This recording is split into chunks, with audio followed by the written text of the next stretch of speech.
Prepare yourself for an event unlike any other. Join us for a powerful discussion by 13th Shield Commanding General Yohana. I hope y'all come out and join me, man, in Detroit. I'm doing a lecture on demons, on us having a demon, on us identifying demons, and us fighting demons. On August the 2nd, from 7 p.m. to 9 p.m., experience a real conversation on demons. Are demons real, and are they among us? Enjoy free food and a safe environment as we dwell into a deep, thought-provoking discussion. Need accommodation? We partner with local hotels to provide special rates for attendees. Book now and stay close to all the action.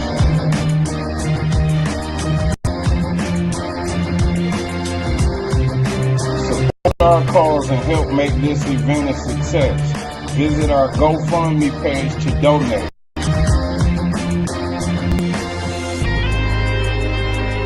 Don't miss this opportunity to be a part of something major. Join us in this real conversation. Your presence is necessary. Register now at www.isupk.com or check the link in the description and be a part of the Midwest Fire Weekend.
Hey, Shalom, Israel.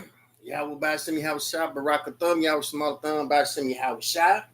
This is ISUPK, started out at 1 West 125th Street, Harlem, New York, under Commanding General Yohana.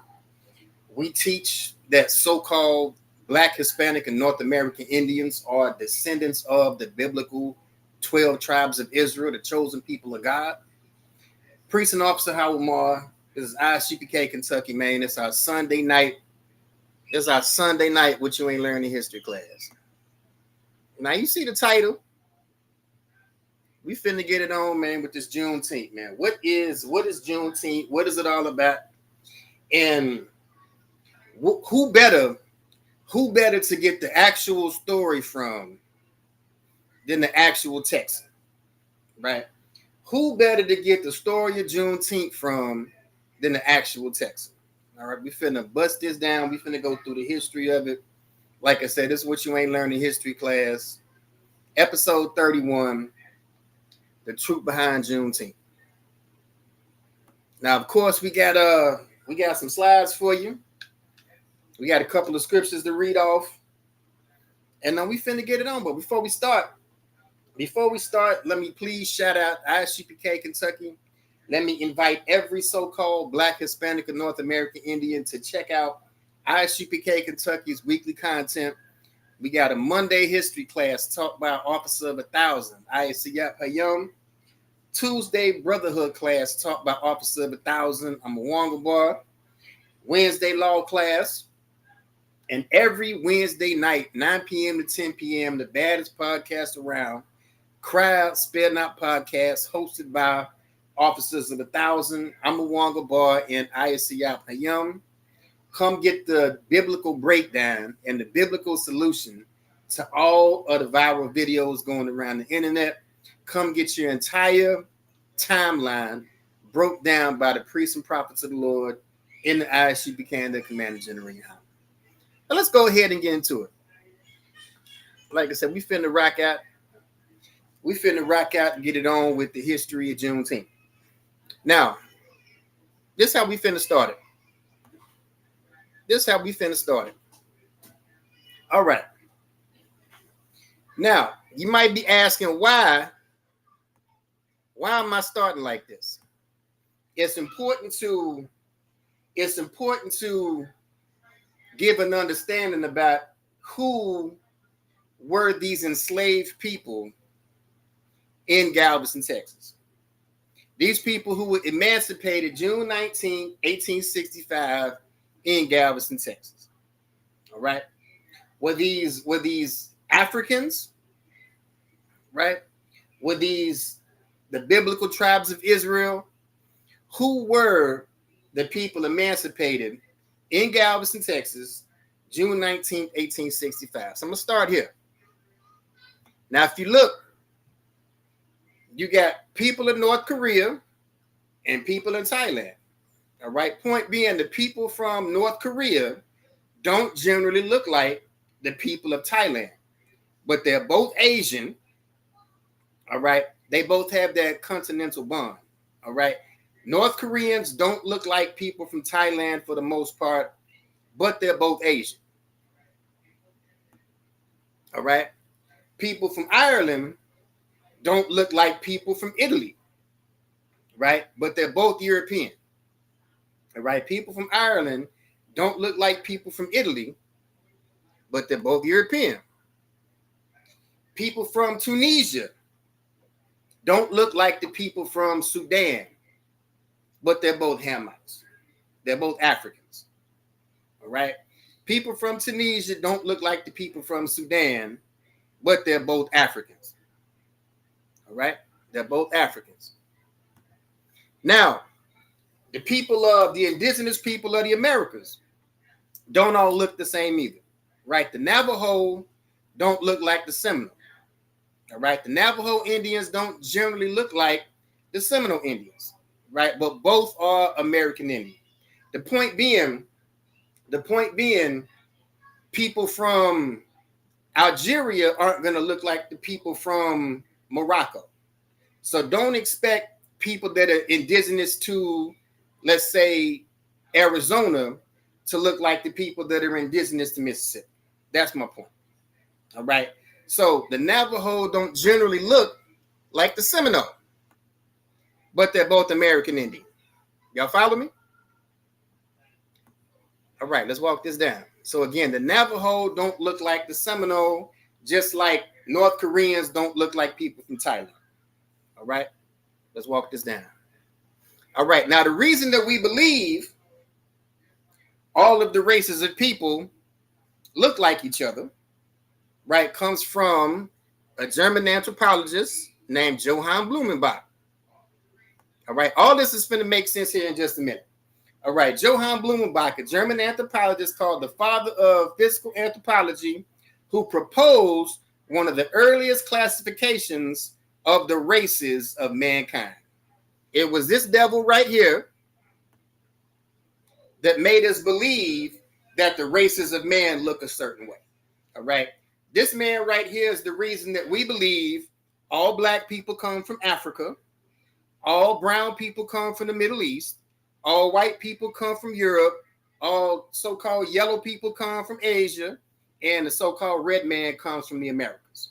All right. The reason that we have these beliefs is because of this devil right here called the father of anthropology, and he was the one that proposed the earliest classes of mankind, the earliest classifications for the races of mankind. Well, let's beat that up real quick. All right, Aboriginal History of America. All right, 1828. All right, Aboriginal History of America. It says, as we could not admit for a moment that these American blacks were ever driven by stress of weather across the Pacific to California, unless it be proved they are descendants of Negroes left by the Spaniards, it will follow of necessity that they have been settled in America from the earliest ages. In another part of America, if reliance can be placed upon the correctness of relation, a race of blacks was seen at so early a period of our history that it seems impossible to avoid the conclusion that they were Aboriginal. Now, what is it saying simply? What is it saying simply? That there were so-called black people in the Americas from the earliest time. All right, to put it simply, there were black people in the Americas from the earliest times. All right, that's why we see Seminole Indians that look like this woman on the right. That's why we see, we're gonna go through Choctaw Indians, Chickasaw Indians, we're gonna go through Coshada Indians. All right, but the point is, there were black people in the Americas, so-called black people in the Americas from earliest times. All right, this is going to get into my point of who were the people that were so-called free from slavery in Galveston, Texas, June 19th, 1865. Were they African slaves or were they somebody else? All right, let's walk this down. Let's walk this down. All right, this is a old image called the Emblem of America. And if you look at the woman here, she's even got her head wrapped. All right, just Google Emblem of America. This will pop up, and you'll see a woman, an indigenous woman, with a head wrap on. All right. This is a image of some Coshada Indians, all right, out of Alabama. Again, this class, we're going to talk about who were the people freed June 19th, 1865 in Galveston, Texas. Were these people African slaves or were they somebody else?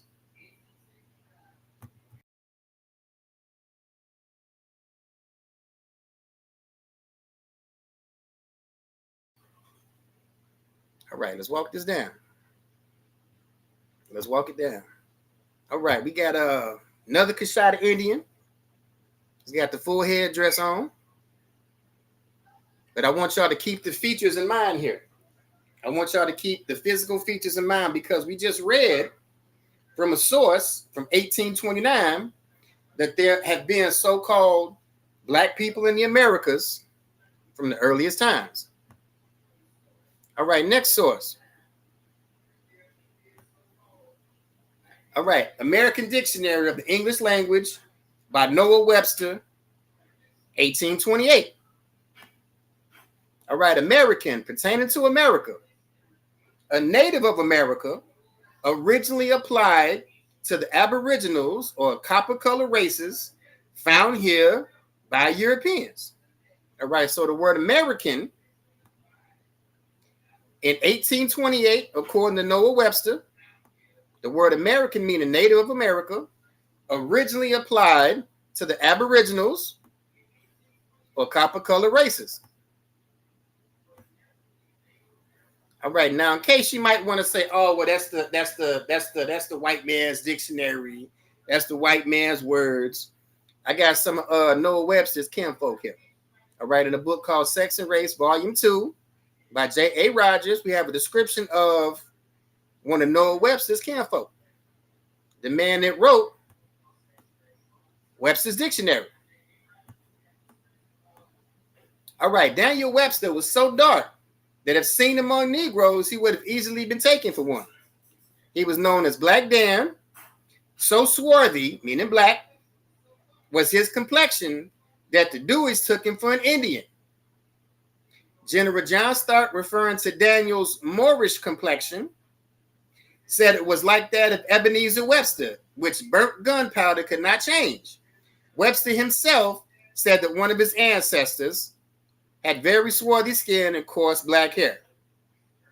As regards the statement that if Daniel Webster had been seen in a colored audience, he would have been taken for colored. We have the following from General Butler, who wrote to Secretary of War Stanton from Louisiana. Regarding a regiment of Negroes he was enlisting for service in the Union Army, I shall have within a few days a regiment of native guards, colored, the darkest of whom will be about the complexion of the late Mr. Webster. So much for Webster's dictionary being a white man's book. You ain't learned that in history class. You ain't learned that in school coming up. I promise you that. But anyway, American Heritage Dictionary, Noah Webster, 1828. American, a native of America, originally applied to the copper-colored aboriginals or copper-colored races found here by Europeans. So we're talking about copper-colored aboriginal people of the Americas. All right, copper-colored aboriginal people of the Americas. All right, and again, we read a source that said there have been black people in the Americas from the earliest times, and this class is going to be about who were the people freed in Galveston, Texas, June 19th, 1865. Were these African slaves, or were they somebody else? All right, authentic history. Lancaster County. All right, here's the next source. State of Pennsylvania. All right. Thus, much of the country next of the natives or aborigines, the natives I shall consider in their persons, language, manners, religion, and government, with my sense of their original. For their persons, they are generally tall, straight, well-built, and of singular proportion. They tread strong and clever, and mostly walk with a lofty chin. Of complexion, black, but by design, as the gypsies in England. All right? If you scroll down, their eye is little and black, but not unlike a straight-looked Jew. Drop down to 12. The language is lofty, yet narrow, but like the Hebrew, in signification full, like shorthand in writing, one word severeth in the place of three. So what it's saying is, in this source right here, they're comparing the indigenous people of the Americas to the Israelites. Well, if you've been paying attention, you know, in the ISUPK, the Commander General Yohana, we teach that so-called blacks, Hispanics, and North American Indians are the 12 tribes of Israel. All right, here's just another source proving our claim. All right, for their original, I'm ready to believe them of the Jewish race. I mean, of the stock of the 10 tribes. All right. In this source, it's calling the indigenous people of the Americas, North, Central, and South America, the lost 10 tribes of Israel. Okay, again, in the ISUPK, the Commander General Yohana, we've been teaching this since 1969. All right. And here's just another source proving our claim.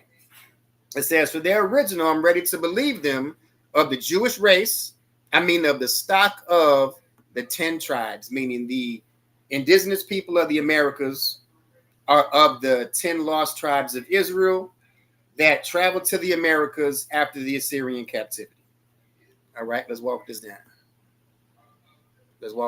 I got bars for y'all tonight. All right. So why is this important?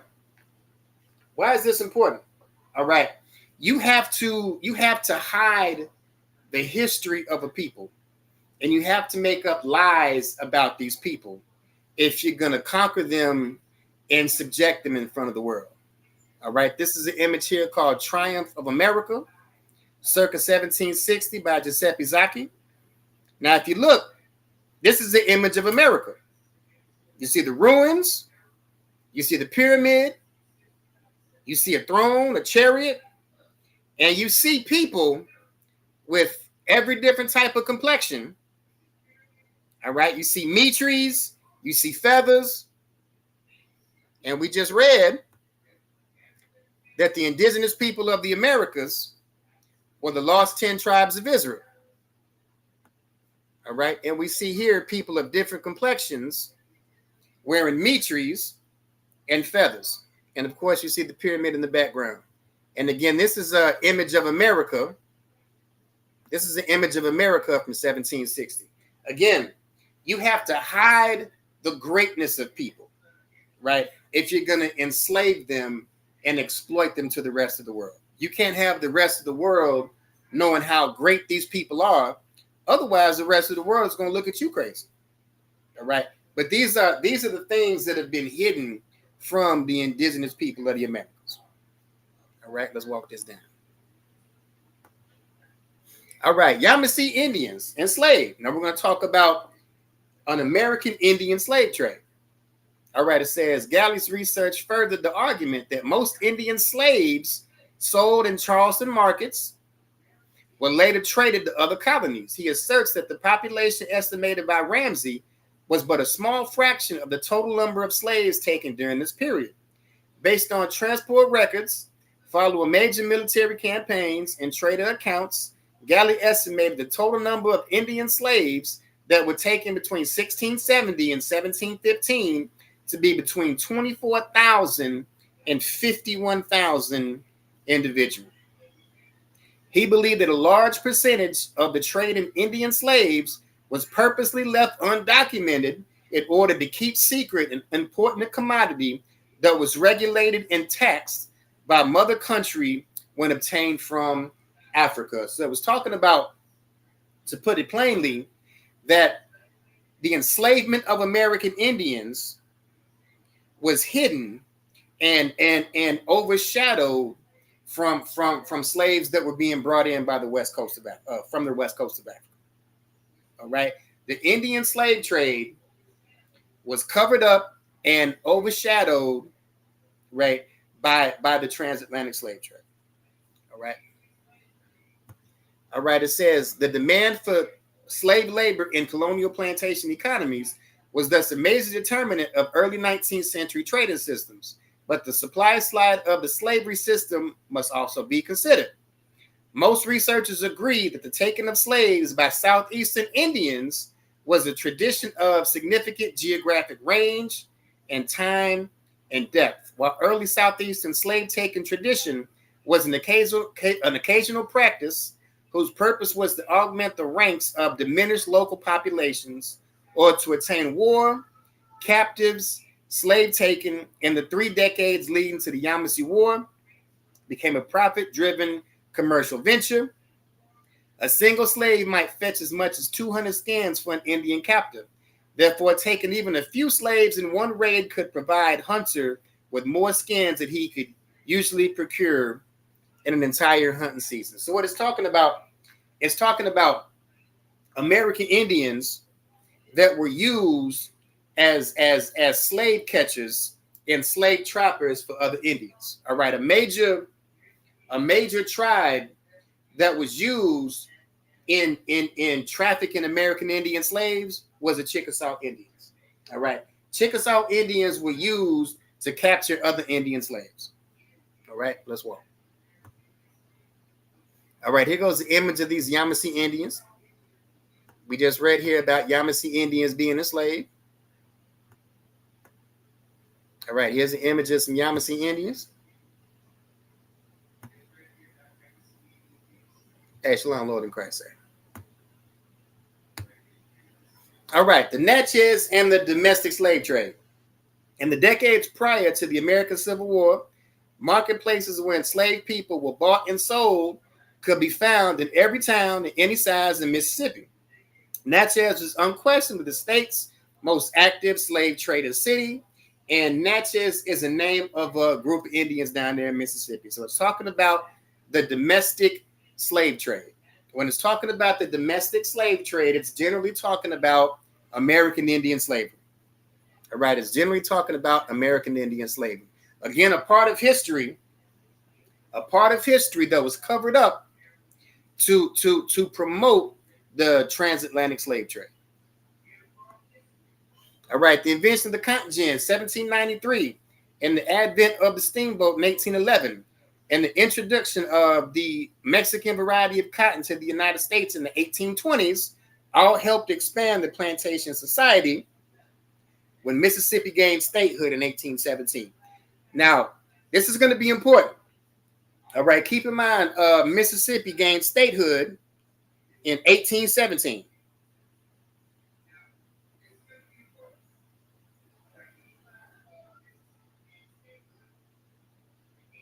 All right, so Mississippi got statehood in 1817. Now, Texas got statehood in 1845. Now, if I may, try to keep this in mind. Mississippi got statehood in 1817. Texas got statehood in 1845. Again, this topic is going to be about the truth about Juneteenth and who were the slaves that were emancipated June 19, 1865, Galveston, Texas. Were these African slaves or were they somebody else? All right, let's walk it down. All right, Natchez played a significant role in the southward movement of the existing enslaved population to the waiting cotton plantations of the Deep South. Slave sales at Natchez were held in a number of locations, but one marketplace soon eclipsed the others in the number of sales. This was known as the Fork in the Road, located at the busy intersection of Liberty Road and Washington Road, about 1 mile west of downtown Natchez. All right, source Mississippi history. All right, I've got an image of some Natchez Indians right here. All right, image of some Natchez Indians down in Mississippi. All right, Juneteenth Legacy Memorial, Galveston, Texas. All right, now if you look, all right, this is a memorial down in Galveston. All right, if you look at the far left, it's got the Moor. All right, trading slaves off of ships. You got Harriet Tubman, you got Abraham Lincoln. Right, we have the liberation of Galveston. But did this really occur in Galveston? What happened down in Galveston, did it really occur the way this mural is trying to portray? All right. Well, first thing you see, we have the Moorish slave trader right here. We have the Moorish slave trader with the fez on, right? But according to the Smithsonian, Muslims were banned from the Americas as early as the 16th century. Well, I'm going to show you that the first colonies don't show up in Galveston until the 1800s. So if the first colonies don't pop up in Galveston until the 1800s, and the Muslims were banished from the Americas in the 16th century, then this first image of a Moorish slave trader couldn't have happened here. Now, did Moors play a part in the transatlantic slave trade in other places? Yes. All right, there's definitely a Moorish history in the Carolinas. All right, you can look that up. There's definitely a Moorish history of the slave trade in the Carolinas. All right. But as far as in Texas, no. Again, the first colonies don't pop up in Galveston until the 1800s. But according to the Smithsonian, Muslims were banned from the Americas as early as the 1600s. Let's walk this down. So this image of a Moorish slave trader is misleading. All right, this image of a Moorish slave trader is misleading. Again, did it happen in other places? Absolutely. In Galveston, no.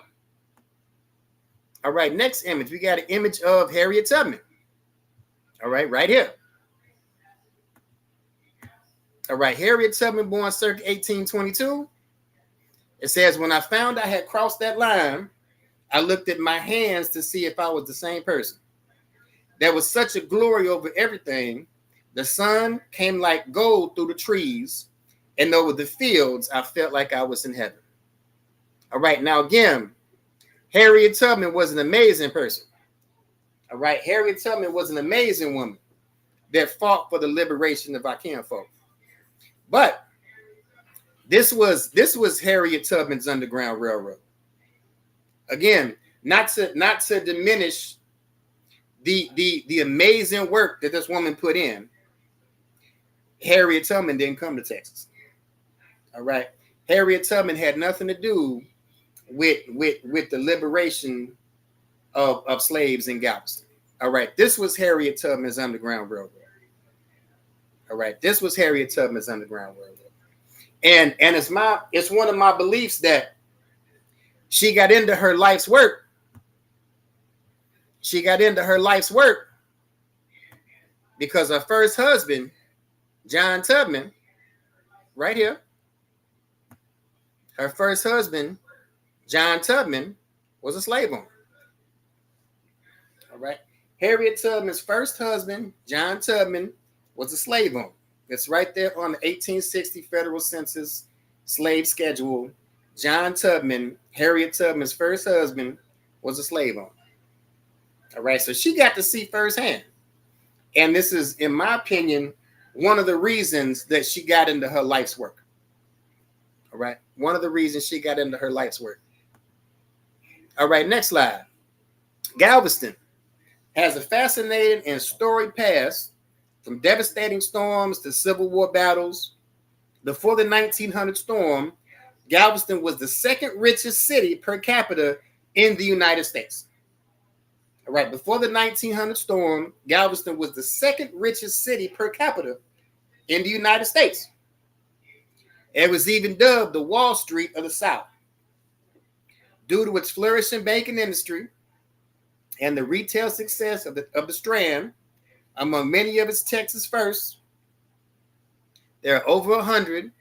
It had the Texas's first bank and first post office. All right, here's your source. All right, here's an image of Galveston before the storm of 1900. All right, by mid-1870s to the mid-1890s was the apex of Galveston's prosperity. The Strand area became the Wall Street of the South. Fortunes were made in cotton, all right, banks, publishing and printing, flour and grain mills, railroads, land development, and shipping. Here's your source. All right, City of Galveston official website. Now, it just said that Galveston was called the Wall Street of the South. But Galveston was popping in the late 1800s. And Wall Street wasn't popping into the 1920s. So how can it be the Wall Street of the South when Galveston was popping first? All right, Galveston was popping in the late 1800s. Wall Street didn't start doing their thing until the 1920s. So was Galveston the Wall Street of the South? Or was Wall Street the Galveston of the East Coast? All right, was Galveston the Wall Street of the South? Or was Wall Street the Galveston of the East Coast? Talk to me. All right. 1836, Canadian fur trader Michael Bernard purchased 7 square miles of land, which became the city of Galveston. In the same year, Texas gained independence from Mexico and became a republic. Other great changes followed. Businesses flourished. Galveston became a major U.S. commercial center and one of its largest ports in the United States. It was second to Ellis Island as an immigration port. By 1885, it was the largest and richest city in Texas. All right, I got another problem with that. All right, Ellis Island didn't open until 1892. You can Google it. Ellis Island didn't open until 1892. So how is Galveston second to Ellis Island when it was doing this thing first. All right, it says by 1885, it was the largest and richest city in Texas. All right, the largest port in the South. And by 1885, it was the largest and richest city in Texas. How can it be second to Ellis Island when Ellis Island opened in 1892? All right, talk to me. All right, talk to me. All right, let's walk this down. All right, the history of Galveston, Texas began with the archaeological records of the Native Americans who used the island. The first European settlements on the island were constructed in 1816. All right, the first European settlements were constructed in 1816. Now, normally I don't use Wikipedia, but this is something anybody can look up. All right, normally I don't use Wikipedia, but this is something anybody can look up. The first European settlements on the island were constructed around 1816. The first European settlement in Galveston was 1816. All right, the act prohibiting the importation of slaves in 1807 is the United States federal law that prohibited the importation of slaves into the United States. It took effect January 1st, 1808, the earliest date permitted by the Constitution. So by January 1st, 1808, there was an act prohibiting the importation of slaves. Now, slavery existed, but the importation of slaves was made illegal, and it was punishable by death, by the way. Now, Galveston had slaves, but look, there was a prohibition on slaves by 1808. All right, January 1st, 1808, it was illegal to import slaves. All right, again, it was punishable by death, but it says over here, the first European settlement doesn't get to Galveston until 1816. Yet Galveston still had slaves. Galveston still had slaves. So if Galveston could not legally import slaves into its colony, where were its slaves coming from? All right, again, the first European settlements were constructed in 1816, but there was an act prohibiting the importation of slaves in 1807, took effect January 1st, 1808. So if Galveston could not import slaves legally, where were they getting slaves from? Well, we already read the history of American Indian slavery. All right, here's a ship log here, a ship manifest, proving my point right here. All right, about prohibiting the importation of slaves. All right, it says manifest of the coastwise slaver departing Baltimore for New Orleans in 1841, with all parties attesting that none of the enslaved people aboard had been imported into the United States. All right, again, importing slaves from anywhere into the United States was made illegal in 1808. But the first European colony doesn't reach Galveston until 1816. This is important now. Walk with me. All right, the first permanent European settlements on the island were constructed in 1816 by the pirate Louis Michael Aury as a base of operation to support Mexico's rebellion against Spain. 1817, Aury returned from an unsuccessful raid against Spain to find the island occupied by pirate John Lafitte, who took up residence there after being driven from his stronghold in Barataria Bay off the coast of New Orleans. Lafitte organized the island's settlement in a pirate kingdom he called Campeche, anointing himself the head of the government. Lafitte remained at Campeche until 1821, when he and his raiders were given the ultimatum by the United States: leave or be destroyed. See, the U.S. wasn't fucking around. Lafitte burned his settlement to the ground and sailed under the cover of night to parts unknown. All right, here's John Lafitte. All right, John Lafitte was a French Huguenot. All right, on your own time, let's do the history on the French Huguenots, who they were, who their ancestors were, and the role they played in the colonization of the Americas. All right, mainly in the Carolinas, also in Louisiana, and we're reading right here down in Galveston, Texas. But this was John Lafitte, all right, French Huguenot. Again, do the history on the French Huguenots. All right. Slavery in Texas, 44 years. Slavery, Texas was the last frontier of chattel slavery in the United States. Now we always hear about Texas was the last people to let the slaves go. But what they don't tell you is that Texas was the last state to actually get involved in slavery in the first place. All right, fewer than 50 years between 1821 and 1865, the peculiar institution, as Southerners called it, spread over the eastern 2/5 of the state in an area nearly as large as Alabama and Mississippi combined. Slavery thus linked Texas inextricably with the Old South. Now, here's what you got to keep in mind. All right, our curriculum in school always wants to push. Our curriculum in school always wants to push the slave narrative in the Deep South. All right, the slave narrative in the Deep South. Well, I read earlier that Mississippi doesn't gain statehood until the early 1800s. All right, right here it shows Texas only had slaves for 44 years.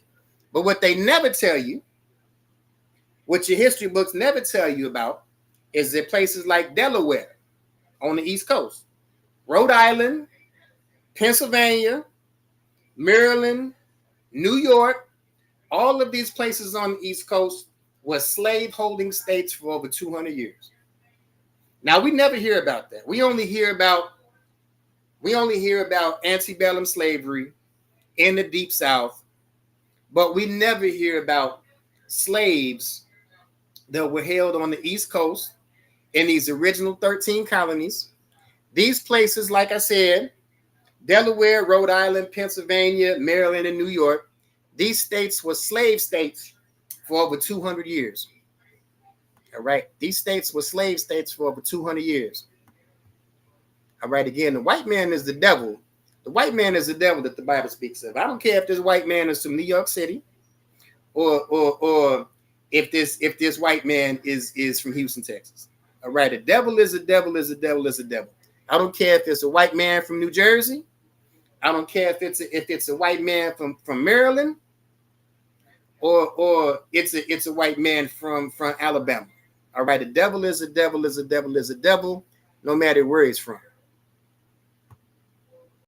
All right, now we're talking about Juneteenth, and we're talking about Galveston, Texas.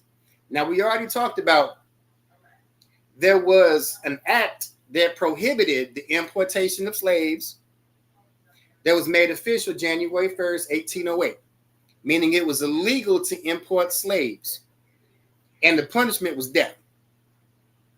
And Galveston doesn't become a port city. You don't see the first European settlement in Galveston until 1816. So if the colonizers in Galveston couldn't import slaves, where are they getting their slaves from? All right, indigenous people of Galveston. All right, here's your source right here by Dr. J.O. Dyer, Galveston, Texas. All right, it says the savages. And when it's talking about the savages, it's talking about the American Indian. It says the savages, who were the coastal clan of the interior tribes. We're talking about the Gulf Coast. All right. They were dark skinned with coarse black hair. All right. The indigenous people of Galveston were dark skinned with coarse black hair. All right. Here's one of the indigenous tribes of Galveston, the Atacapa Indians. All right, one of the indigenous tribes of Galveston, the Atacapa Indians. My question is, if it was illegal for Galveston to import slaves, where did they get their slaves from?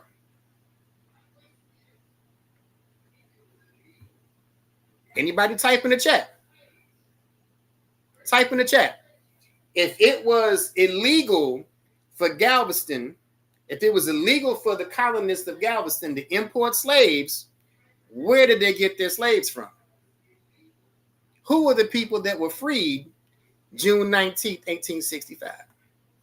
All right, here's one of the indigenous tribes of Galveston, the Attakapas Indians. And they're still here today. All right, Chief Michael Amos, Attakapas Tribe of America. All right, he's the principal chief of the Attakapas Indians. And he also claims through their oral traditions that the Attakapas Indians are part of the 12 tribes of Israel. I didn't make it up. All right, principal chief of the Attakapas Indians, Chief Michael Amos, claims that his oral tradition says that the Indians of the Gulf Coast come from the 12 tribes of Israel. All right. One of the indigenous people of Galveston, one of the indigenous tribes of Galveston that are still here today. All right, Juneteenth. Again, if there was an act prohibiting slaves, prohibiting the importation of slaves in 1807, and the first European settlement didn't exist in Galveston until 1816, who were these slaves that were freed in Galveston, June 19th, 1865? I think I'm making a great case for myself. Let's walk. Next source, International Indigenous Society. It said Juneteenth, Galveston, Texas, Indian Territory. Galveston Island was a slavery empire founded by French pirate John Lafitte. We already read a little bit about him. He was financed by two brothers, Jewish traders, Joe and Morin de la Porta. They were known as Karankawa traders. All right, the Karankawa were the other group of indigenous people in Galveston. All right, so you had the Attakapas that had the northern coast all the way into Louisiana, and then you had the Karankawa that had the southern part of the coast down damn near into Mexico. But it says they were known as Karankawa traders and supercargoes full of feet, growing incredibly wealthy and decimating Indian populations. All called Karankawa, and subsequently a great many were called African or black slaves. Pirate John Lafitte was targeted and eventually by the U.S. Navy and fled Galveston in 1821 with his mulatto wife and son. So we have a source of American Indians, all right, Karankawa Indians, all right, from Galveston, who were reclassified as African or black slaves. All right, these were bars. This is what you call bars. All right, indigenous Karankawa. Large bands of many ethnic Indian nations inhabited Galveston and Houston, was affiliated with bands into Oklahoma and Kansas. The Galveston domain was known as Opata Territory. The area included the terrain of northern Mexico's border state of Sonora, which included New Mexico, Texas, Oklahoma, all the central parts of New Spain. It included the southern district of Colima, Tejas. Texans refused to confederate with Mexico as long as it insisted upon allowing the state to exist as an ethnic Indian state. All right, here's an image of a Karankawa Indian. Now, again, my question has been all night. If it was illegal for the colonists in Galveston to import slaves, who were they getting their slaves from?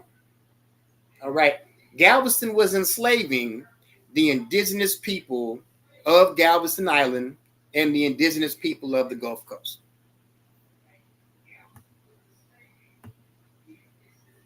All right, the aim of this pictorial is to demonstrate that the Karankawa slave trade had reduced ethnic Native Americans to African slaves for sale, and that they too had been freed or received benefit from Juneteenth by its effect upon Indian nations to abolish slavery by the subsequent 1866 treaties and allowed tribal people of Texas and Oklahoma to rejoin in family groups.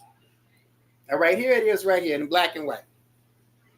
It says to demonstrate that the Karankawa slave trade had reduced ethnic Native Americans to African slaves for sale, and that they too had been freed and or received benefit from Juneteenth by its effect upon the Indian nations to abolish slavery, and the subsequent 1866 treaties allowed tribal people from Texas and Oklahoma to rejoin in family groups. This is what you call bars. Right? If this is battle rap, this is what you call bars. Next slide. All right, next slide. Let's see here. Let's get this. All right. All of whom were summarily removed along their Indian tribes from their ancestral areas, newly coveted by whites, to confined reservations at the end of the Trail of Tears as a result of the 1830s Indian removal policy.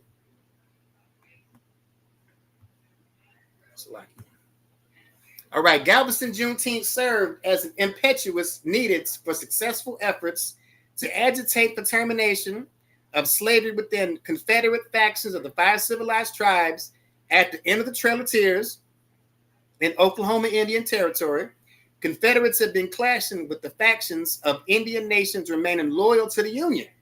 So 3 months later, September 13, 1865, the 5 civilized tribes and affiliated bands entered the historic agreement known. And when it's talking about the 5 civilized tribes, it's talking about the Seminole, the Creek, the Choctaw, Chickasaw, and Seminole, Choctaw, Chickasaw, Creek, and Cherokee. These are your 5 civilized tribes. All right, entered a historic agreement known as the Treaty of Fort Smith, caused an immediate cessation from the Civil War fought within the legal geographical domain of Indian country, Oklahoma Indian Territory. 9 months after Juneteenth, 6 months after the Treaty of Fort Smith, came the first of the domestic Indian treaties on March 21st, 1866. Following the succession came the Chickasaw Treaty and the Creek Treaty and Cherokee Treaty, concluded July 19th, 1866. Each final step gave rise to the culmination of what abolitionist William Lloyd Garrison referred to as the genius of universal emancipation. All right, few modern people realize that Galveston, Texas, or Texas in general, began its reign as Indian country, home to the Karankawas, the Coloticans, the Tonkawas, the Wichitas, who were more recognizable as some of those affiliated tribal bands of ethnic Aboriginal descendants participated in the treaty at Fort Smith. A great many of these former Texas Indians called Galveston, Waco, Las Moras, Creek, Del Rio, Nueces, Uvalde, Fort Clark, Bracketville, Cow Bayou, Taylor, Whitewright, Grimes County, Wichita Falls, Paris, and other places in Texas, their ancestral home. All right, people like this, all right, indigenous people of Galveston who were reclassified as African slaves, like we just read. We're talking about people who have their ancestral homeland in Texas. Again, who better to give you Texas history like Juneteenth than a real live Texan? All right, who better to give y'all Texas history? Who better to give y'all Texas history than a real live Texan? All right, Al Edwards, Mr. Juneteenth. I want anybody to type in the chat. Have y'all ever heard of Mr. Al Edwards? Anybody? Anybody in the chat? Have you ever heard of a man named Al Edwards? AKA Mr. Juneteenth. Al Edwards, AKA Mr. Juneteenth. Let's talk about him. All right, Albert Eli Edwards was a 13-term elected member of the Texas House of Representatives serving in that capacity from 1798 to 2007. In 1979, he authored and sponsored House Bill 1016, making June 19th a state paid holiday in Texas. All right. It was Al Edwards. It was Al Edwards who was responsible for Juneteenth. Not a white boy. Not an oppressor. Right? Not an Edomite, not the devil the Bible speaks of. All right. Mr. Al Edwards, Mr. Juneteenth, was a member of the House of Representatives, wrote the bill and sponsored the bill, making Juneteenth a state paid holiday in Texas. All right. Juneteenth does not come from our oppressor. Juneteenth come from Mr. Al Edwards.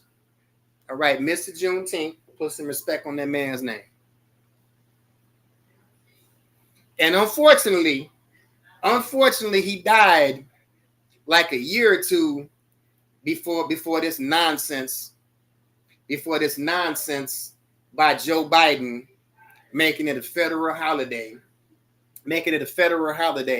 and integrating Juneteenth. I bet Al Edwards is rolling over in his grave.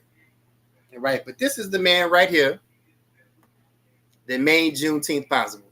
All right, Al Edwards, Mr. Juneteenth. All right, the integration of Juneteenth. Biden signed into law a bill making Juneteenth the 12th federal holiday. All right. Joe Biden is responsible for the integration of Juneteenth. All right. Joe Biden is responsible for making Juneteenth a federal holiday and integrating Juneteenth. Well, let's read a little about Mr. Joe Biden. All right. 1974, Joe Biden made an analogy of himself as a 29-year-old in the Senate to being a token black. 1975, Biden asked if the only way a black man or woman can learn is if they rub shoulders with my white child. I hope he's not talking about that crackhead son of his. He said the only way a black man or woman can learn is if they rub shoulders with my white child. I hope he's not talking about that crackhead son of his. All right, 1977, Biden said that busing would cause his children to grow up in a racial jungle. This is the man that's responsible for making Juneteenth a federal holiday. This is the man that's responsible. This is the man that's responsible for integrating Juneteenth. All right, Joe Biden, this is the man responsible for integrating Juneteenth.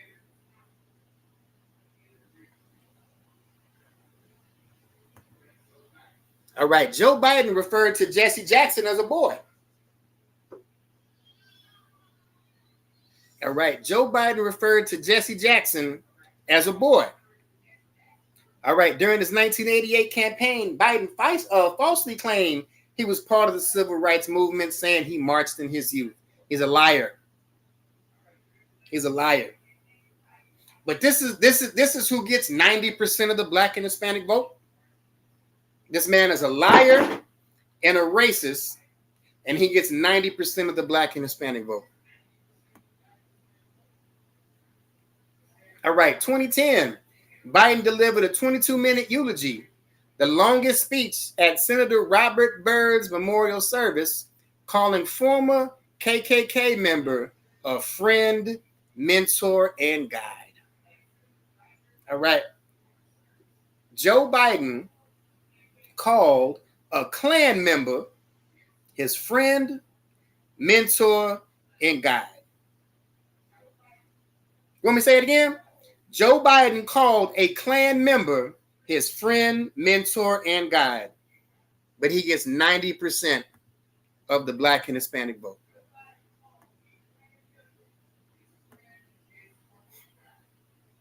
All right, 2019, Biden said the Obama administration went into the hood of Detroit to recruit minorities. 2019, Biden claimed a major problem in black communities is illiteracy, saying black parents can't read or write themselves. 2019, Biden said that poor kids are just as bright and talented as white kids. Are you fucking kidding me?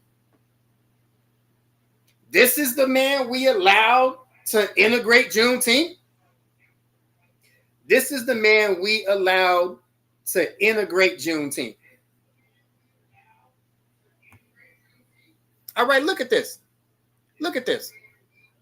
This was at a recent Juneteenth parade. Look at this. Look at it. Becky. Jim Bob. This was at this year's Juneteenth parade. Here's another one. Here's another shot. All right, Billy Bob. This was at a recent Juneteenth parade. Look at this. Joe Biden, a man that called a Klan member his mentor and friend. This is the man we allowed to integrate Juneteenth and turn it into this.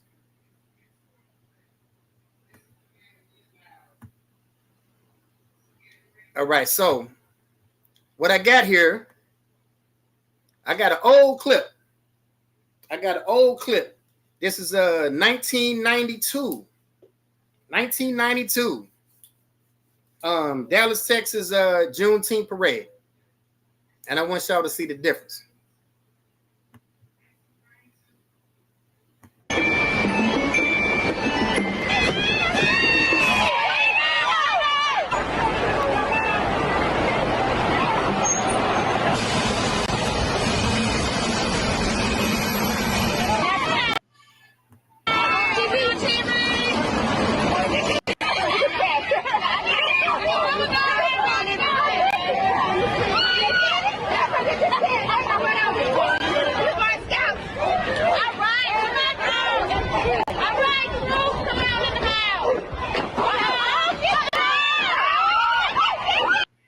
Brothers of the S.A.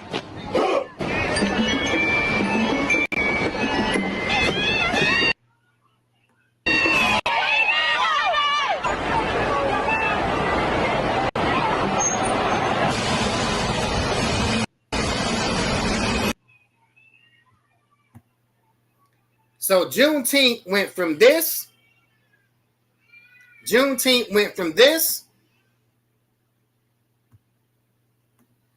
To this.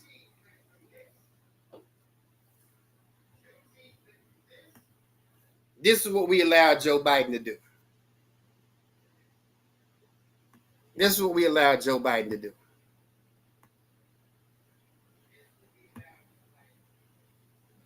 All right. Let's drop that and go into the Bible. Book of Micah, chapter 2, verse 10. Arise ye and depart, for this is not your rest. Because it is polluted, it shall destroy you, even with the sword destruction. All right, arise ye and depart, for this is not your rest. Because it is polluted. All right, this is polluted. All right, this is polluted. This is not your rest. This is polluted. Salakia. The Bible says, Micah chapter 2, verse 10, arise ye and depart, for this is not your rest. Because it is polluted, it shall destroy you, even with the sword destruction. Like I said, this is polluted. All right. Our oppressor all up and down the Juneteenth parade. This is a pollution. All right. This is a pollution. But you can thank Joe Biden for it, the man that get 90% of the black and Hispanic vote. You can thank Joe Biden for this pollution. All right. You can thank Joe Biden for this pollution. All right. It says it shall destroy you, even with the sword destruction. Now, if you want something that's not integrated, all right, these right here are the 2024-2025 High Holy Day calendar. These are the biblical holidays that Blacks, Hispanics, and North American Indians are supposed to be observing. This is what we observe and recognize in the ISUPK under Commanding General Yohana. And the best thing about these high holidays, these are only for Blacks, Hispanics, and North American Indians. These holidays will never be integrated with our enemy.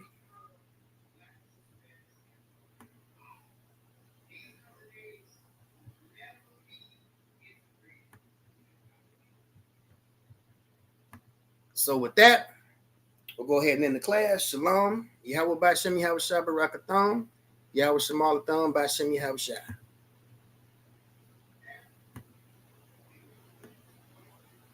Everybody's really from Africa. Everybody.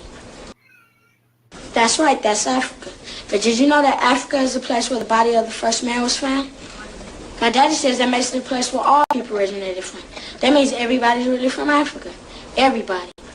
All y'all. Everybody. I ain't from Africa. I'm from Prince John Mafia. Like it or not, you from Africa. I'm from Africa. You from Africa. You African booty scratcher. That's right, that's Africa.